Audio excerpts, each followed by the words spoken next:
Welcome to 31 Days of Horror, everybody. Day 7. Day 7 is Speak No Evil, the original, the 2022 version. And you can watch this on Shudder or AMC Plus, Spectrum, but you can also rent it. How to watch Speak No Evil, not alone. Put pictures of family members, of friends, maybe have your dog, have loved ones around you, just so you remember that there is humanity in this world, for real. Aaron's tip for today. Let's try to stop defining what is horror and what makes horror. Horror is subjective. We all have different things that we find horrific. Yes, this is pretty much a drama throughout, but it ends up being a horror. And so dramas can be horror, as well as horrors can be dramas. Going into this, try not to judge these people. There are these kinds of people in the world, believe it or not, these passive individuals. And on the other token, there are these darker individuals. Get ready to think and not judge right away, but really be more empathetic and understand people. And for drama people, get ready to be horrified. All of us get ready to be horrified. This film may change you in ways that you did not ask for or did not want, possibly. Maybe not, maybe just me. It's time for 1-minute summary. I'm just going to summarize this film for you. No spoilers, spoiler free, just so you understand what the film is, but I'm not reading off. I'm just going to go off the top of my head things I remember about this film, which I watched a while back, but let's see how much I remember and give you a minute summary. Let's go. In 3, in 2, in 1. Okay, so it's about this family, this husband and wife and daughter who are on a vacation. And I believe they're from Sweden. I can't remember now off the top of my head, or maybe Hungary, I can't remember. But then they meet this other couple and they have a son, and the son is differently abled, and so he doesn't speak. And so they're from a different part. They're from more of it sounds like a more region, like a more country for Americans, right? Like more woodsy kind of family. But they get along, they have such a great time on this vacation, and then they go separate ways. And then they get a little postcard with a picture of all of them together and says, please come up for a holiday, for a weekend with us. And the one family that's inviting from the woods is really free, really energetic, great energy, and they just seem fun. And the other couple doesn't really take chances, doesn't risk much, very passive.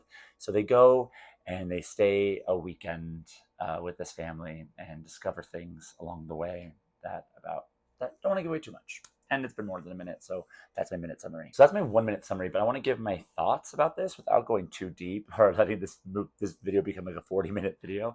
So I'm just going to do a minute. I've got a minute to tell you my erroneous thoughts. Erroneous Aaron thoughts. I don't know if I can do it for this one. This one's going to be very, very difficult because I have so much to say, but let's try our best. We're doing it in 3, and 2, and 1.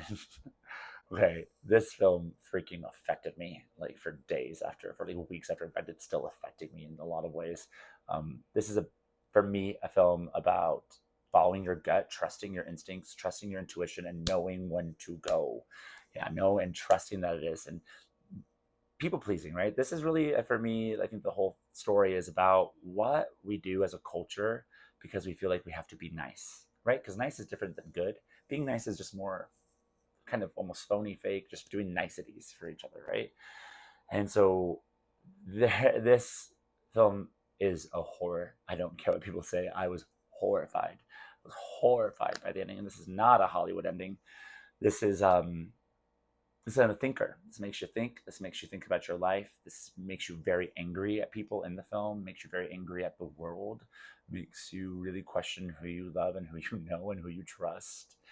And but it's mostly a drama throughout, and then it does its thing. That's a minute, y'all. That was hard, but there's so much I want to talk about this one. Now it's time for Aaron's experience. So this is my experience with this film, how I watched it, who I watched it with. And then I think that really helps you understand where I'm coming from about it, and then may make you question how you experience a film and what it does for you and your feelings. So I watched this, you guessed it, alone. I'm watching a lot of these alone. I don't have a lot of horror friends. And this film affected me to my core. Look at me right now. I typically am up and down, but I got really affected by this. I don't want to cry, but it really affected me. It changed me and how I look at people, and don't know for the better. I mean, I still love people and love humans and trust people, but did. It gave me affected me. It's about there are real life monsters out there, and know that not everyone has your good intentions. I really needed to unpack this film after I watched it. I wanted to talk to someone, so I went on to my Facebook group that I follow. It's a very divisive film. I think we all can agree it's horrific. Talking about it with people, I told the whole storyline to my family, and I horrified each one of them. They were not happy with me that I told that story. In fact, some of them just stopped conversations with me for a day.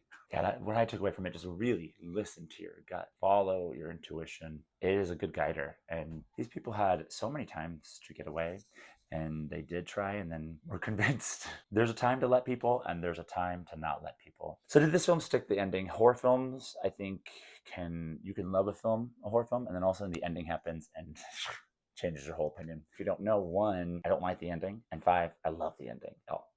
Love is a strong word with this one, but 5, this one stuck its ending, and it drilled in the meaning of the film for me at least. Yeah, the ending is not expected really, and does the thing. Everyone that has seen it, that's all we talk about really, because we're all like, that happened. This is what happened. Aaron's category time. So this will be the more fun aspect of this video, and I'm gonna try to have fun with it because I like to put horror films in fun categories. Nothing too serious, so that people can kind of know what this film feels like or what it's about.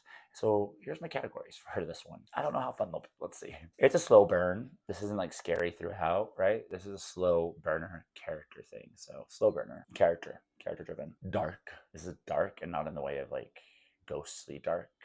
Just dark about people. Gut wrenching is what I would put this. Horrific.